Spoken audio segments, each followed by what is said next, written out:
Hey Lee, this is Bill Demott. I hope everything is well. I want to thank you for your question. I think it's a great question, man. Thank you for being a fan, first of all. Thank you for allowing me to entertain you and get to be able to do the things I was able to do all those years in WCW, before WCW, and then into the WWE.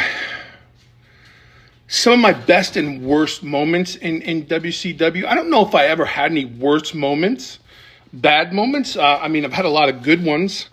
The one that particularly stands out is the night that the locker room came out and congratulated me about the United States Championship. That will always be special to me. I know a lot of people think, oh, wrestling stories, and it was for TV, but that meant a lot to me, and it stays with me over these years, and I don't forget that, or the people that came out to pay that tribute to me. That was a cool, really cool thing.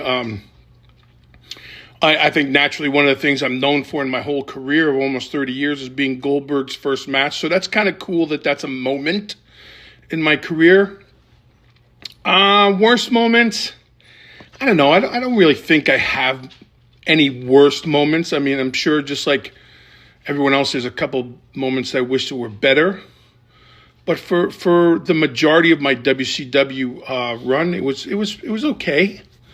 It was okay. It wasn't bad. As far as the Russo Bischoff era, naturally I'd have to say which one, because for a time there it was Bischoff, then it was Russo, then it was Sullivan, then it was Nash, then it was Russo, then it was Bischoff, then it was Bischoff and Russo. I didn't have any problems with Eric or Vince as people. I didn't have any problems with them as bookers or people who were running the show. The problem I had was trying to find that niche and trying to find the room to make a statement or to get that opportunity. And that opportunity was given to me, with the huge erection promo and the opportunity to wrestle Scott Steiner the first time for the United States Championship. The funny story about that is it was supposed to be a one-time promo. I was told I was only going to say this one time and say how I wanted to be taken seriously, and my new name and my real name was Hugh G. Rection. Funny, inside story to that is I called my mom and said, listen, if you're watching the show, please don't read into it. It's a one-time thing. So we did it at the pay-per-view, and then the very next night on Nitro, I came down and across the bottom of the screen it said Hugh G. Rection. So that was a tough one to try to get over. But then, as it turned out, General Rection turned out to be one of the highlights of my career, because it brought me back to Hugh Morrus and eventually, to being Bill Demott. Which the funny thing is that's what I was doing my whole career in WCW anyway. So it was funny how it all worked out. It was a good time for me. I really enjoyed it. It was almost 7 years there. As far as joining the WWE or WWF at the time, that's how long ago it was, when there was still an F before the E. No, I did. I think there was a lot of guys, and there was a lot of rumors and stories going around about troubles in the back and how guys were perceived. But for me personally, I was never treated as the enemy or the outsider. One, I knew a lot of the guys, and I think it helped that I understood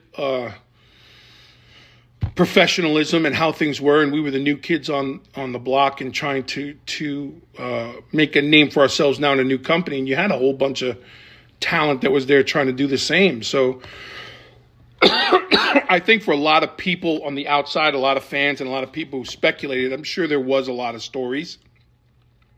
But for my part of it, I was never treated like an enemy or an outsider. I was welcomed in pretty quickly. And I had a good time there. That was a good time. I thought it was great. Everything I got to do. We touched on the Dungeon of Doom and the hardcore stuff. That was just so much fun. I was in the Dungeon of Doom with the biggest group of men in the history of the business at the time. So it was really, really cool. I learned a lot behind the scenes.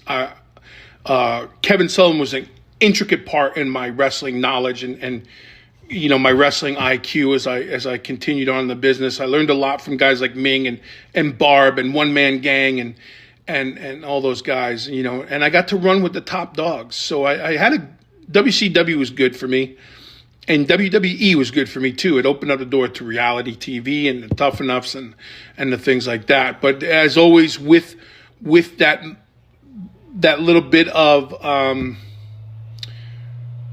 upward movement, there's always the downside, and always the downside, I think, Lee, is social media and things like that. So I think it's hard for people to really get a gauge on what's going on in the wrestling business when they try to get the inside information or they listen to too much social media.